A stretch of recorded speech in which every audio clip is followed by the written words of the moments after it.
Na tulikuwepo kwenye series ya Roho Mtakatifu.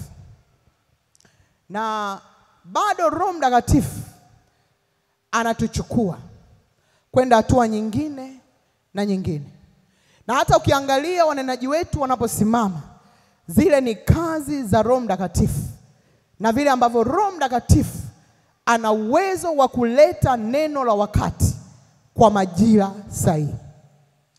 Haleluya. So mama aliweka msingi mzuri sana na watumishi wa Mungu walisimama vizuri sana. Mimi nitatoka kutokea hapo ya kwamba kwenye hii series ya Roho Mtakatifu tumeujua umuhimu wa kuwa na Roho Mtakatifu. Na tumetambua ya kwamba maisha yetu ili yawe na ladha, maisha yetu ili yawe vile ambavyo Mungu aliyakusudia, ni lazima tutambue nguvu ya Roho Mtakatifu ndani ya maisha yetu. So unapomtambua Roho Mtakatifu kwenye maisha yako, unamtambua Mungu ndani yako. Na ukimtambua Mungu ndani yako, inamaanisha maisha yako si ya kwako tena, bali ni ya huyo Mungu anayekumiliki. Haleluya. Roho Mtakatifu tulijifunza kwamba ni mwalimu, ndiye anayetufundisha na kutukumbusha. Na tukajifunza kabisa na kazi za Roho Mtakatifu.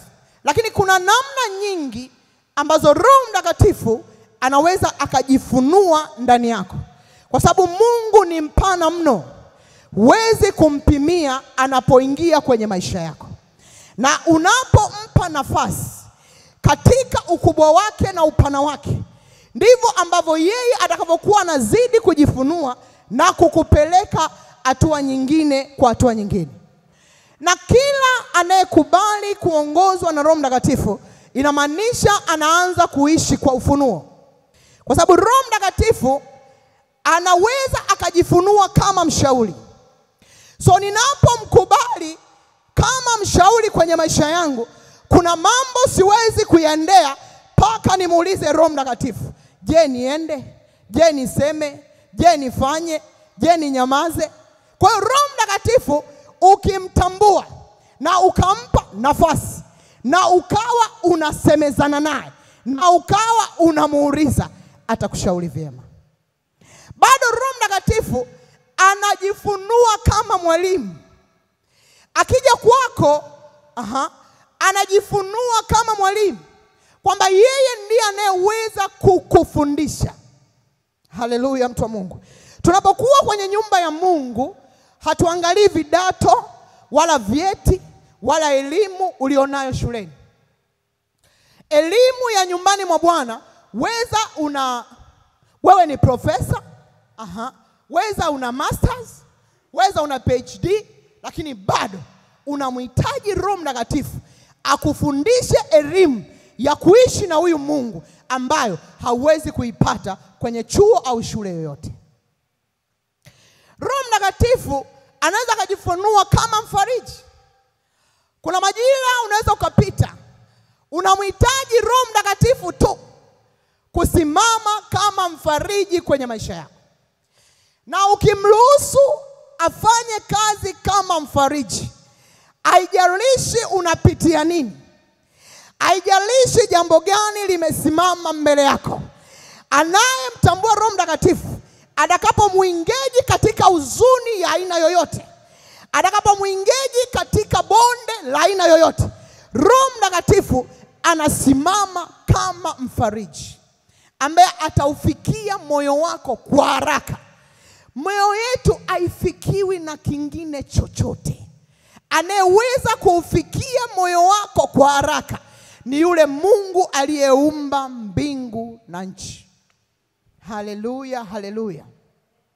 Pia yeye ni kama mtia nguvu. Ana uwezo wa kupambanua mambo. Ana uwezo wa kuachilia ufunuo ndani yako. Ana uwezo wa kukupasha habari. Roho Mtakatifu ana uwezo wa kuzalisha tabia zake ndani yako. Ukawa mtu wa matendo mema, ukawa mtu ambaye unasema ninaishi, mwingine aishi. Roho Mtakatifu hujifunua kwa mtu kwa upana wake na kwa namna ambavyo mtu amemkubali na kumpa nafasi. Haleluya, haleluya. Roho Mtakatifu ni mwombezi. Roho Mtakatifu ana uwezo wa kuifunua shukrani kwenye maisha yako. So mchana wa leo tunaenda kujifunza kwa habari ya Roho Mtakatifu unapomuingiza au unapomuengage kwenye ulimwengu wa maombi na shukrani. Kwa sababu maombi na shukrani huwezi kuvitenganisha. Anayeshukuru anaomba, anayeomba atashukuru. Haleluya, haleluya, haleluya, haleluya, mtu wa Mungu.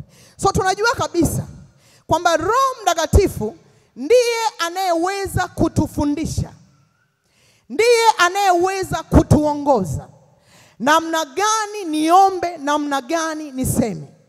Sio kila maneno au kila namna ambayo nina uwezo wa kwenda nayo mbele za Mungu ndivyo inavyopaswa kwenda mbele za Mungu.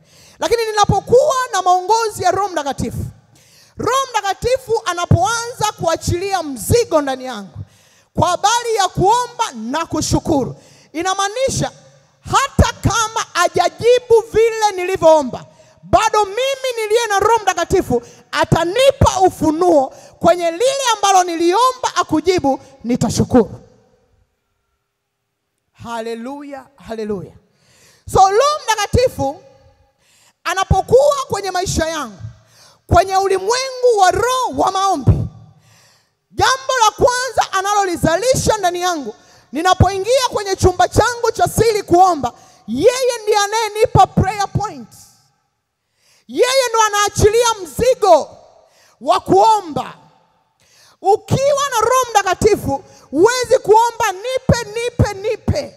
Kuna majira utafika Roho Mtakatifu atataka uombe tofauti na kile ambacho ulikuwa unataka kuomba. Haleluya, haleluya.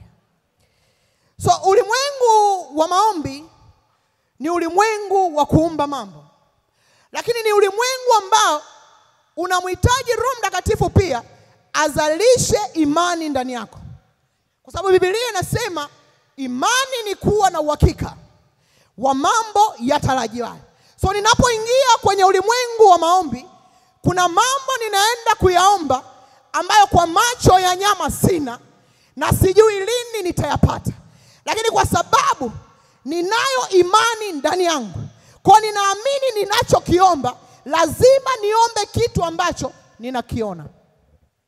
Haleluya, haleluya.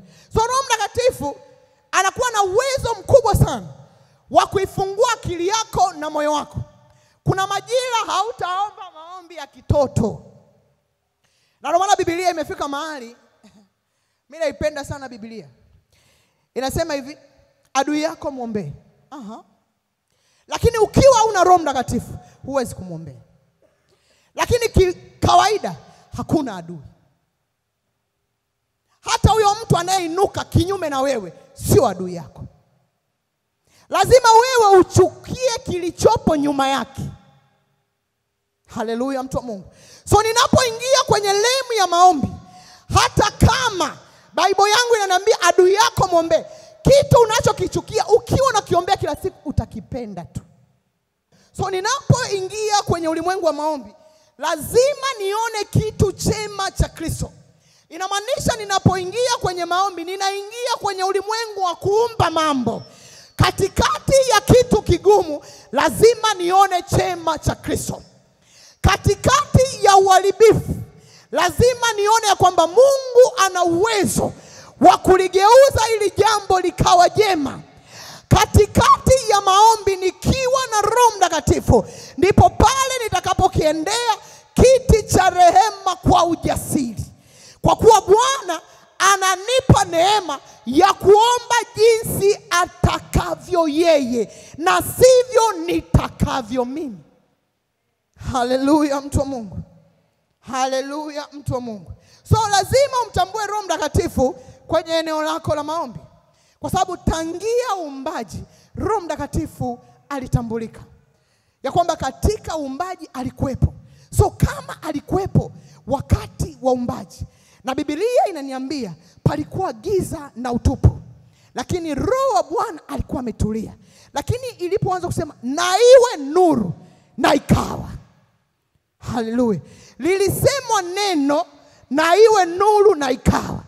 Ni kitu gani kinaendelea kwenye maisha yako kimesimama kama giza, unashindwa kukiambia na kiwe mwanga? Haleluya. So maombi tunajua ya kwamba ni mawasiliano baina yangu mimi na Mungu. Kwa ninapokata connection ya kuto kuwasiliana na Mungu, inamaanisha kuna mambo mengi yanaweza yasitokee. Simu, tuitafakari simu. Simu nikiwa nayo mimi, isipokuwa na chaji na vocha, nikipiga hiyo simu kwa Pastor Naomi haitaita. Kwa simu yangu ili imfikie Pastor Naomi kwa ule mfumo uliotengenezwa katikati ya simu kuwepo na mawasiliano, kinacho ni lazimu kwenye simu yangu, lazima niipe charge ambayo ni nguvu. Na bado ili iite lazima niilishe vocha ili iwe na salio.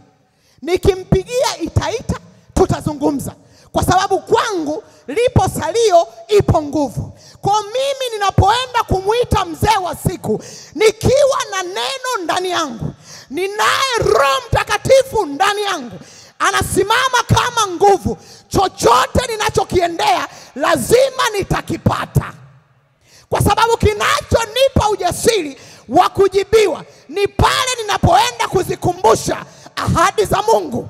Ninaenda kuomba kwa kupitia neno lake. So ili Roho Mtakatifu ajifunue kwa wingi kwenye eneo la maombi, hata unapoingia kwenye maombi usichoke akakuchukua kwa masaa na masaa, unahitaji kuwa na neno na nguvu ya Roho Mtakatifu. Kama ambavyo huwezi kuwasiliana na mtu unapokosa chaji na umeme na vocha, ndivyo ilivyo kwenye ulimwengu wa roho. So Roho Mtakatifu amesimama kama connector, mtu ambaye anaujua na kuyaelewa mafumbo yaliyopo ndani ya moyo wa Mungu, lakini bado anaujua moyo wangu kuliko mavazi niliyoyavaa. Kuna majira anajua ninataka kitu fulani, lakini yeye unijibu na unipa kwa kadri ya utajiri wake. Haleluya, haleluya.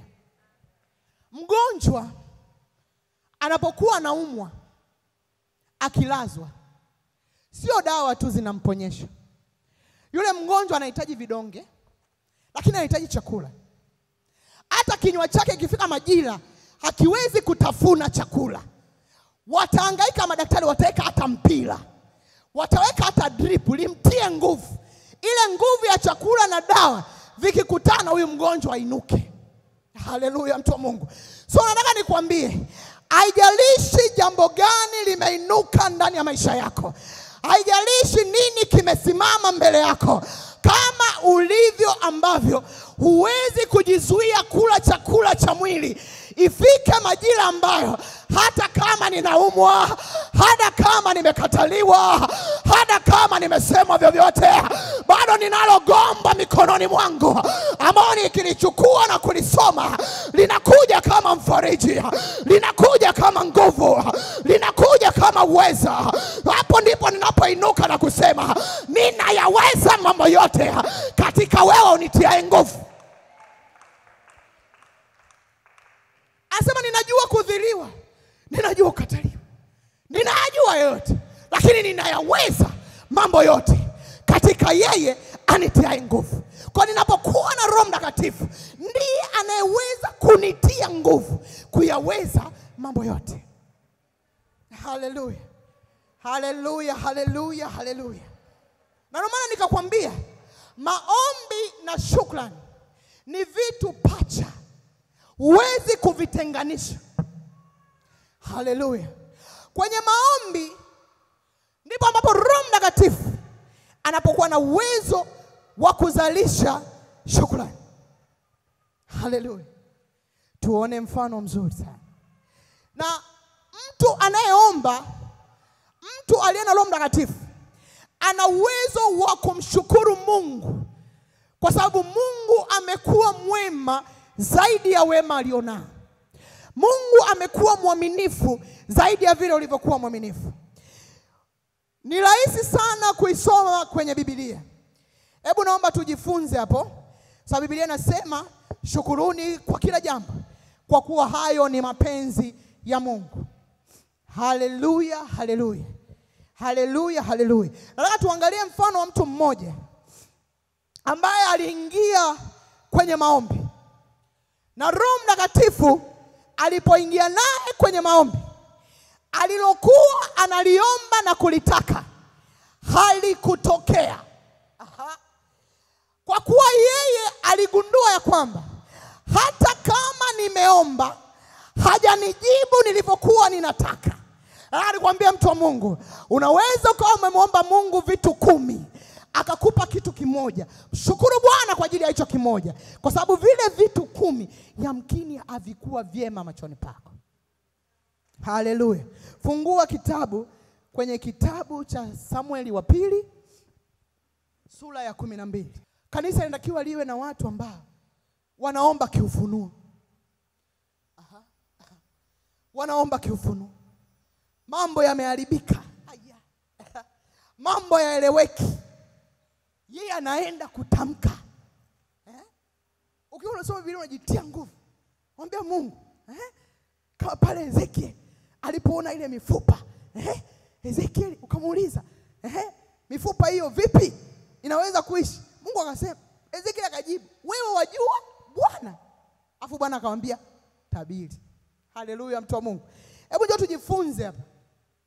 Lakini alipoona ya kuwa watumishi wake wananong'onezana, Daudi alitambua ya kuwa mtoto amekufa. Basi Daudi akawauliza watumishi wake, je, mtoto amekufa? Nao wakasema, amekufa.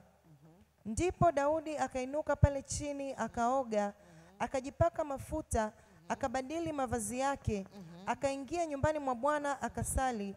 Kisha akaenda nyumbani kwake, na alipotaka wakamwandalia chakula, naye akala. Amen. Huyu ni mtu ambaye alikuwa na upendeza moyo wa Mungu. Haleluya. Biblia inajisifia na Mungu anajisifia ya kwamba huyu ni mtu ambaye alikuwa na upendeza moyo wa Mungu. So mtoto wa Daudi alipoumwa, sijui unapito gani kwa majira haya limekufanya unashindwa kuendelea kuomba. Ulikuwa ni mtu ambaye unaomba kwamba kila ninachokiomba lazima nikipate. Lakini leo nimekuja na ufunuo mwingine. Hata kama umeomba na Mungu hajajibu ulivyoomba, Mungu anabaki kuwa Mungu kwenye maisha yako. Asiwepo mtu yoyote wa kukifunga kinywa chako, kwa sababu mpango wa adui kwa watu waliookoka, nia yao ni kuwafunga vinywa ili wasisemezane na Bwana. Na Biblia inasema njoo tusemezane. So unapoiruhusu huzuni kwa muda, unaporuhusu pito lako likukamate, ukazuia chumba chako cha maombi kisiwe na uhai tena, inamaanisha unatafuta kupigwa. So Biblia inasema ya kwamba huyu mtu, mtoto alipokuwa anaumwa, aliomba. Na aliomba kiufunuo. Alifika mahali alifunga. Yamkini unasema mimi mbona nimefunga sana, lakini Bwana hajanijibu. Akajivalisha mavazi ya kuonyesha kwamba mimi bila Mungu wewe mimi siwezi. Mimi huyu mtoto namtaka. Haleluya, mtu wa Mungu. So Biblia inasema ndani ya siku 7 huyu jamaa alikuwa na uwezo analia, anaomboleza, anamlilia Bwana, anakumuona Bwana akijifunua kwenye kile anachokitaka kwa majira yale. Lakini Biblia yangu inaniambia kwamba alipokuwa katika kuendelea kuomba, Roho Mtakatifu ndio maana nakwambia ni wa muhimu sana kwenye maisha yako. Kwa sababu kuna majira yanaweza yakapita, huzuni ikatanda kila kona, lakini Roho Mtakatifu akiukamata moyo wako. Haijalishi upepo gani unavuma kila kona, utakuwa uko imara na bado vitu vya kiungu vitakuwa vinaendelea kutoka ndani yako. So huyu jamaa, yeye wafanyakazi hawakumwambia kwamba mtoto amekufa. Yule ambaye tumekuona wewe hauli, wewe unalia, yamkini mtoto wako amejiingiza kwenye bangi, kwenye pombe, unalia unasema Mungu, mbona mimi tangia nizaliwe sijawahi kuvuta bangi? Mungu, tangia nizaliwe sijawahi kuzini nje ya ndoa. Kwa nini haya yananipata? Nataka nikwambie mwanamke wa Yesu au mwanaume wa Yesu, inuka kiufunuo. Katikati hayo magumu na mabaya, Roho Mtakatifu ana uwezo wa kuizalisha shukrani ndani yako. Ndipo ilipokuja kwa Ayubu 1:5. Roho Mtakatifu ananiambia ya kwamba watoto wake, alikuwa anatoa sadaka kwa idadi ya watoto wake, akawa anasema yamkini wamemkosa Bwana, kwa sababu yule jamaa alikuwa ni mcha Mungu. So huyu jamaa, kwa sababu alikuwa na ushirika na Roho Mtakatifu, na kila alikuwa kimesa hapa. Ukisoma Zaburi vizuri nakwambia, Roho wako Mtakatifu usiniondolee. Kwa sababu alijua kabisa, ninapomkosa Roho Mtakatifu, nina uwezo wa kufanywa chochote na adui. Kwa sababu nataka nikwambie, adui ana hasira na wewe. So usiishi kizembe. So akiwa anatoka, aliwaona wananongonezana. Aya. Hata ukiona wananongonezana, you have to smile. Kwa mtu mzima bwana wewe, una smile. Watumishi, tumepata lunch hapa. Haleluya. Yaani mbinguni wanasema yes. Sasa ameanza kuishi. Akaona wananongonezana. So yeye ndo aliyewaambia, Lisa, twende haraka, tuna dakika chache. Haleluya. Yeye ndiye aliyewaambia ya kuwa mtoto amekufa. Nao wakasema ndiye amekufa. Biblia yangu inaniambia alikuwa amevaa mavazi ya kuomboleza. Haleluya. Alikuwa amejikita kwenye ulimwengu wa maombi, akijua ya kwamba ninaloliomba nitalipata. Biblia yangu inaniambia cha kwanza kilichoweza kumuinua yule jamaa, aliinuka akaoga, akavua kwanza yale mavazi. Haleluya, mtu wa Mungu. Alipoyavua yale mavazi, Biblia inasema akaita na chakula akala. Alikuwa na mfungo lakini akala. Bado Biblia inaniambia ya kwamba hakukaa chini, hakukaa nyumbani. Wamekusema unakaa nyumbani, eti una hasira, eti uanze kufanya tena huduma, eti wanasema maneno. Wewe ni mbegu isiyoharibika. Umezaliwa kwa mbegu iliyobeba ujasiri na uwezo wa kiungu. Jamaa likainuka, likaingia hekaluni. Wewe unahisi alisemaje? Mungu unabaki kuwa Mungu hata kama haujajibu nilivyokuomba. Mungu unabaki kuwa Mungu. Mbingu ikaanza haielewi. Sina umetanda, jamaa linarudisha shukrani. Watu wanazungumza, jamaa linarudisha shukrani. Nataka nikwambie mtu wa Mungu, jifunze unapoingia kwenye ulimwengu wa maombi. Mwambie Roho Mtakatifu akupe kuomba kiufunuo. Kuna majira atakupa maelekezo. Maelekezo ya Mungu sio kama ya mwanadamu. Ukifungua Luka 17 I think, tuangalie mstari kuanzia wa 12. Angalia Mungu, ndio maana jitanue. Sio kila unapoingia kwenye maombi ukasema mimi naomba naondoka. Lazima Roho Mtakatifu kuna majira atakupa ufunuo. Sawa, umeomba, toa sadaka. Sukuma sadaka. Ina uwezo wa kuachilia majibu sadaka. Haleluya, mtu wa Mungu. Kwa lazima uwe mtu wa shukrani. Twende Lisa. Na alipoingia katika kijiji kimoja, alikutana na watu 10 wenye ukoma. Wakasimama mbali, wakapaza sauti wakisema, Yesu, Bwana mkubwa, uturehemu. Alipowaona aliwaambia, enendeni mkajionyeshe kwa makuhani. Enendeni mkajionyeshe kwa makuhani. Safi. Ukiangalia yale maelekezo hayaendani na kitu ambacho wakoma walikuwa wanakitaka. Walikuwa wameshasikia habari za Yesu, ya kwamba Yesu ni mponyaji, Yesu anafanya. Tukimwambia Bwana mkubwa uturehemu, ukoma huu ana uwezo kuambia achia na ukaachia. Lakini maelekezo aliyoyatoa, akamwambia enendeni mkajionyeshe kwa makuhani. Ukiangalia vitu vya mbingu haviwezi kwenda sawasawa na unachokitaka. Mimi nataka nipone ukoma, wewe unaniambia enenda ukajionyeshe kwa makuhani. Haleluya. Na Biblia inasema walipokuwa wakienda walitakasika. Haleluya, mtu wa Mungu. So walipoyatii yale maelekezo, wakiwa katika kuyaendea yale maelekezo waliopewa, katikati ya ile safari ukoma ukawaachia. Haleluya, mtu wa Mungu. Twende.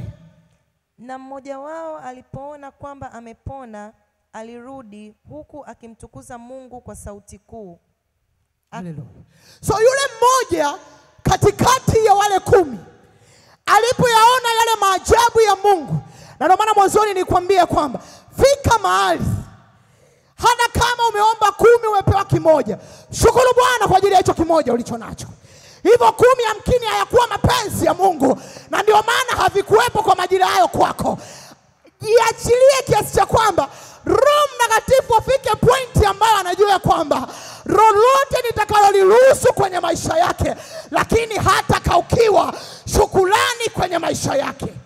So huyu jamaa alirudi, akarudisha shukrani ya kwamba nilikuwa na ukoma, lakini Bwana umeniponya.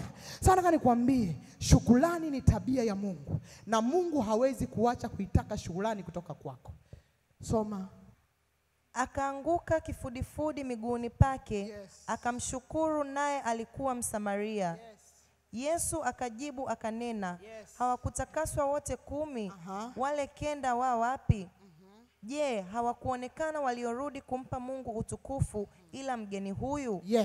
So Mungu anaiuliza shukrani.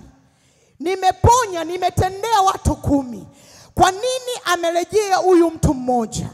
Haleluya, mtu wa Mungu. So kwenye maisha yako nataka nikwambie kabisa, tupa nyumbani mwa Bwana, ishi kiufunuo. Fuata maelekezo binafsi. Kwa sababu Roho Mtakatifu anayejifunua ndani yangu si atakayejifunua ndani ya Pastor Yohana. Kiatu ninachovaa mimi Masa hawezi kuvaa. Haleluya, mtu wa Mungu. So ishi kimafunuo ya kwamba mimi lazima niwe na moyo wa shukrani, kwa sababu aliporudi kushukuru Mungu akampa tena. So shukrani ina uwezo wa kufungua mlango wa kutendewa tena. Mangapi Mungu amefanya umenyamaza? Kwa nini unachagua cha kushukuru? Lakini Biblia inasema shukuruni kwa kila jambo, kwa kuwa hayo ni mapenzi ya Mungu. So mapenzi ya Mungu ni mimi kurudisha shukurani. Weza imekuja kwa namna gani, lakini ni lazima nimrudishie Mungu shukurani. So unaporudisha shukurani, Mungu anakuwa na uwezo wa kufanya jambo lingine. Haleluya, haleluya. Haleluya, haleluya. Mimi nilikuwa natafakari mchakato ulioendelea hapo. Nikaanza kumshangaa Mungu kwa uwezo wake. Nikasema Living Water tuko mahali salama sana. Kuna majira alifika Apostle Lilian alikuwa kila akisimama anaombea taifa tu. Anaombea taifa tu. Ule ni msukumo unaokuwa umezalishwa na Roho Mtakatifu. Kwa Roho Mtakatifu ndio anempa hiyo prayer point kwa majira haya. Na Mungu alikuwa mwaminifu. Kila aliyeomba yuko salama. Hata kama haujawa salama kwa aina aina yoyote, bado as long unapumua, unatakiwa umshukuru Bwana. Kwa kuwa ni Mungu ndiye aliyelinda agano lako. Kuna watu walikuwa na pesa kwenye benki. Una pesa ndani. Una pesa kwenye simu, hazifunction.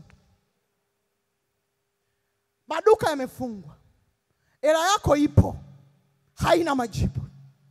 Alihitajika Roho wa Mungu anayeachilia ujasiri. Bomu linalipuka, risasi inaenda, bado unabaki kumshukuru Bwana. Haleluya. Ulikuja ufunuo, watu wanunue vitu wakae navyo ndani.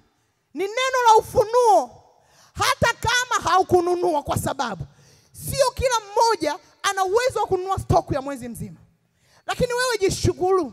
Mwambie Mungu, hata kama nanunuaga chakula cha kila siku, bado umezidi kuwa mwema na mwaminifu. Sikufa na njaa mimi, sikutabika mimi, sikuishiwa mimi, sijazoofika mimi, bado ni mzima. Haleluya, mtu wa Mungu. Haukuzaliwa kwenye nchi bahati mbaya. Lazima uombe kiufunuo. Ukiwa na Roho Mtakatifu, hauwezi kwenda na upepo unaoenda. Hauwezi kwenda na hasira iliyoinuka. Hauwezi kwenda na roho za visasi zilizoinuka. Anainuka mtu mmoja ambaye anaenda kuomba kinyume na yale yanayonenwa, na Bwana anaonekana kwenye maisha. Haleluya, mtu wa Mungu. So Mungu amefanya, ametenda. Hilo tu la kutosha wewe kumuona Mungu na ukuu wake. Wewe kumuona Mungu ama Mungu ndiye aliyefanya. Mungu ndiye aliyelinda agano langu. Haleluya, mtu wa Mungu. Kwa lazima useme hapana, mimi nakiwa nimshukuru Mungu. Kama fedha ilikuwa na majibu, kama nini akikuwa na majibu, lakini Bwana ulinishika, Bwana ulinitendea. Mimi nakwambia ukiishi kwa ufunuo la sana.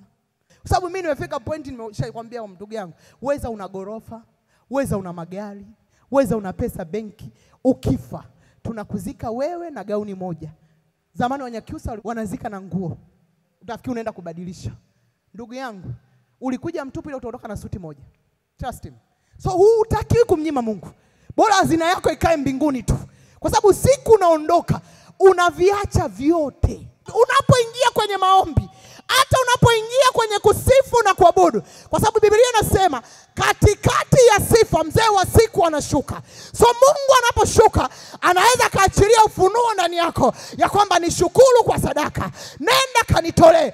Jamani, nataka nikwambie mtu wa Mungu, usimzuilie Mungu anapokupa maelekezo. Haleluya, haleluya. So Mungu anapokupa maelekezo, yafanye yale maelekezo, yafuate yale maelekezo, kwa kuwa Mungu ana uwezo wa kulitengua hicho kitu kilichoinuka mbele yako kwa nguvu ya kushukuru na kuisogeza sadaka. Nimekwambia unapomshukuru Mungu, Mungu anazalisha kitu kipya. Muulize Musa alipotoka vitani. Biblia inasema yale matendo makubwa ambayo Mungu alikuwa amefanya, ile vita ambayo Mungu alikuwa amewapigania, haijalishi Farao alikuwa na moyo gani, lakini wakashinda. Lakini waliposhinda tu, mkwewe Yethro aliposikia matendo makuu ya Mungu. Mimi kuna muda hapa mama amesema hivi, mshukuru Mungu kwa ajili ya mtu uliye naye. Nilimwelewa. Nimemwelewa kwamba huyo mtu mtolee sadaka. Nikamwambia Mungu, niliyemshika ninaenda kutoa sadaka, na ninachoenda kutoa, kila nitakachokiandika lazima kitokee. Kwa sababu kwenye sadaka ya kumshukuru pia mtu, inamaanisha wewe sio mbinafsi. From nowhere huwezi kumtolea mtu sadaka. Lakini Mungu akiwepo ndani yako, Roho Mtakatifu akiwa kiongozi ndani yako, utamshukuru.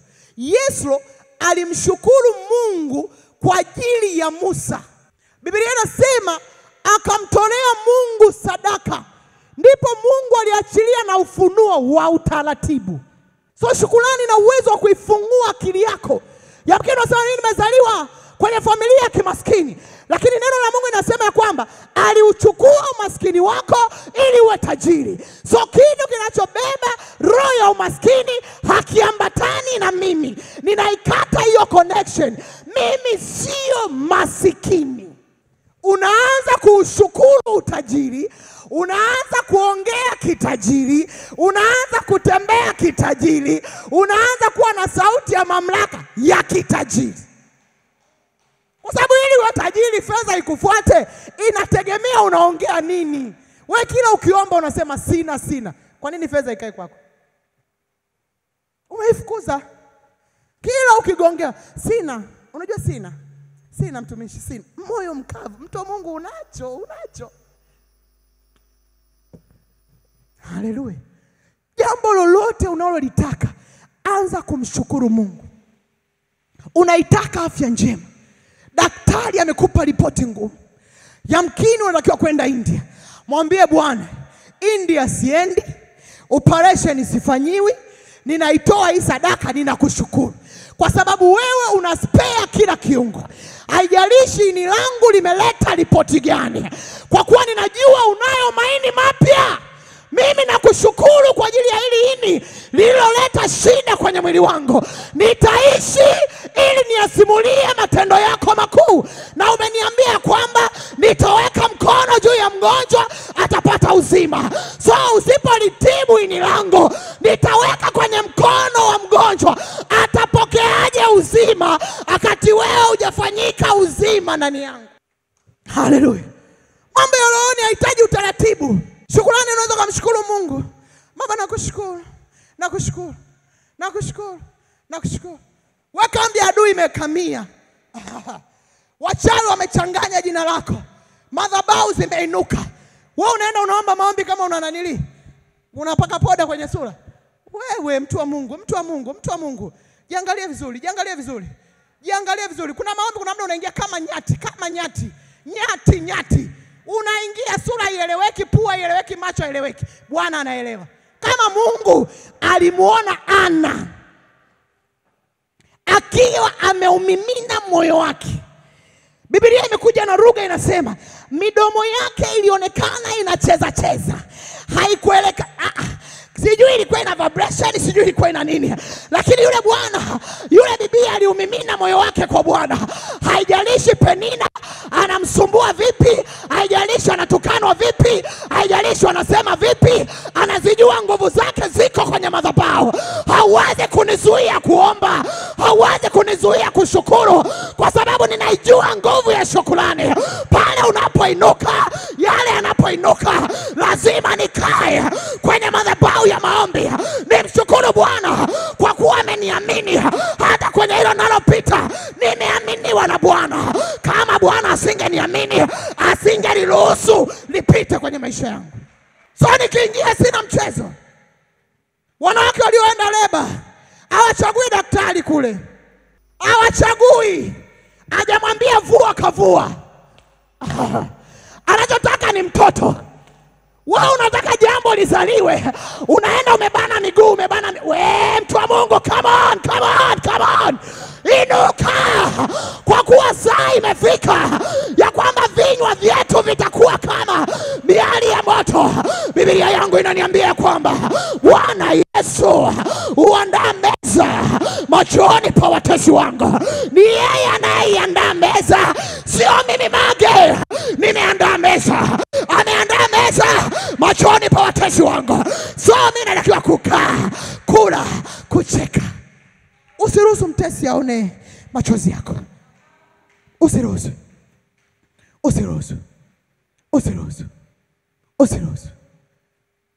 Akati unaingia hapa, ulikuja kukutana na Mungu wa Living Water, hakufuata kampani. So ukiingia kwenye mlango wa ibada, elewa nina appointment na Roho Mtakatifu. Mimi ni nyumba ya Bwana, mimi nimebeba ibada. So ninakwenda mbele za Jehova Shama nikiwa nimemaanisha ya kwamba yamefika majira ambayo sitalia tena. Machozi yako yana majibu. Utalia, hautapata majibu. Utakzila, hautapata majibu. Anakiwa mambo yakiinuka, kimbia vijana kama 5 hivi, faster. Njoni kuonyesha mambo yanavyotakiwa kwenda. Vijana umndani, vijana vipi?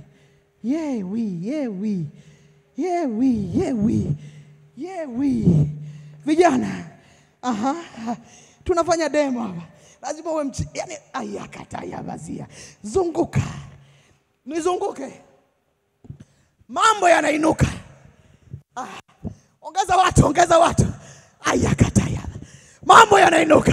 Magonjwa yanainuka. Wauzia watoto wanainuka. Ndoa inainuka. Biashara inainuka. Uwezi kuomba tena.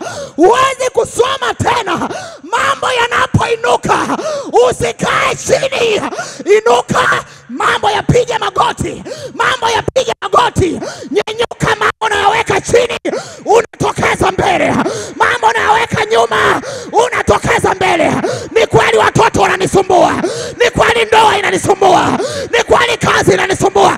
Ni kweli kazi inanisumbua. Ni kweli watoto wananisumbua.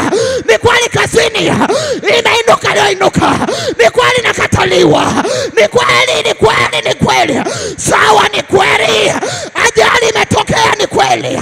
Nimeibiwa, ni kweli. Nimetukana, ni kweli. Nimesema, ni kweli. Nimelazwa, ni kweli. Si hapi mambo airtime. Yanakaa chini. Nainuka. Najitia nguvu. Najitia nguvu. Yereketa ya bagoza. Yanderia masheketa. Iseketa. Riama niya masheketa yaba. Yeketa yama. Ramia masheketa. Riketa yama. Ropoko. Yeketa yama. Yeseketa yaka. Riama shereketa yaba goza yaba.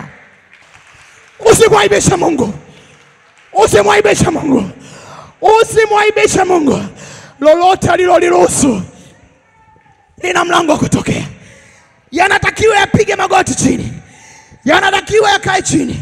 Yaliponiinukia nilikaa chini. Yaliponiinukia nililia.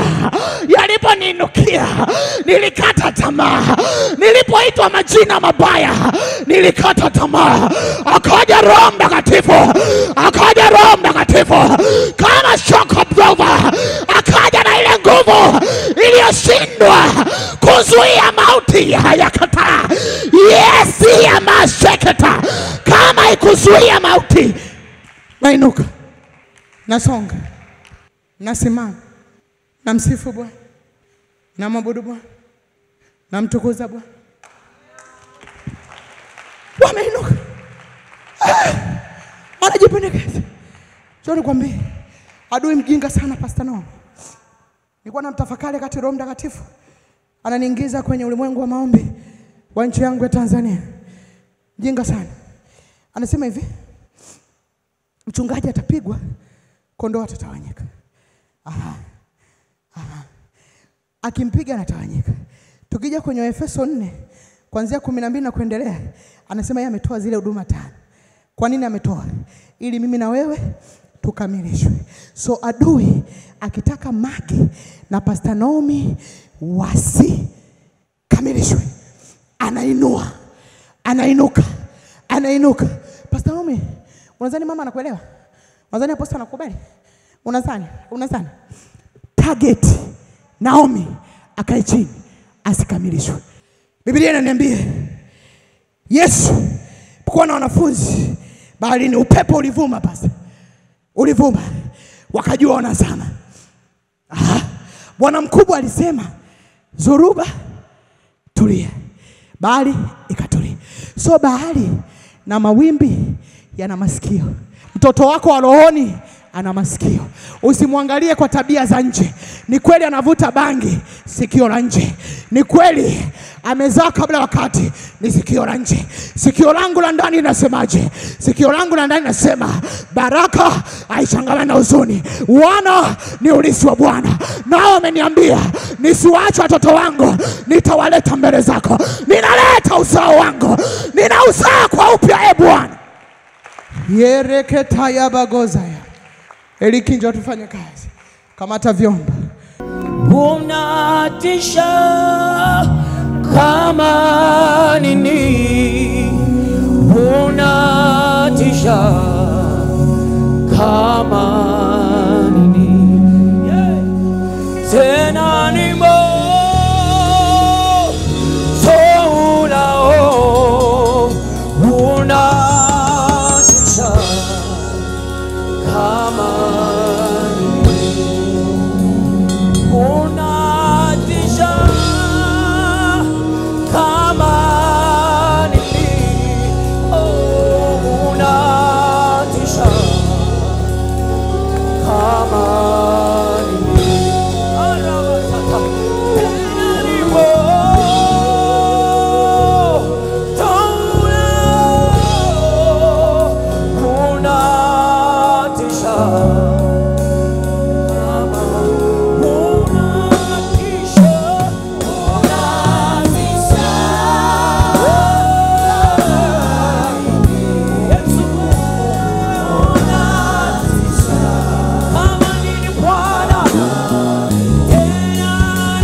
mbele za Bwana.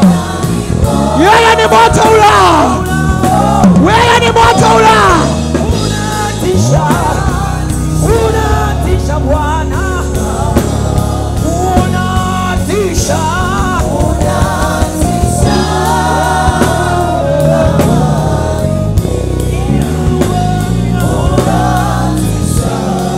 unatisha Bwana.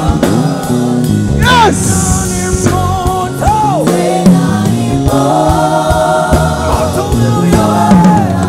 Kila madhabahu zilizoinuka juu yako zinalambwa kwa huo moto. Yeye ni moto ulao.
Unatisha.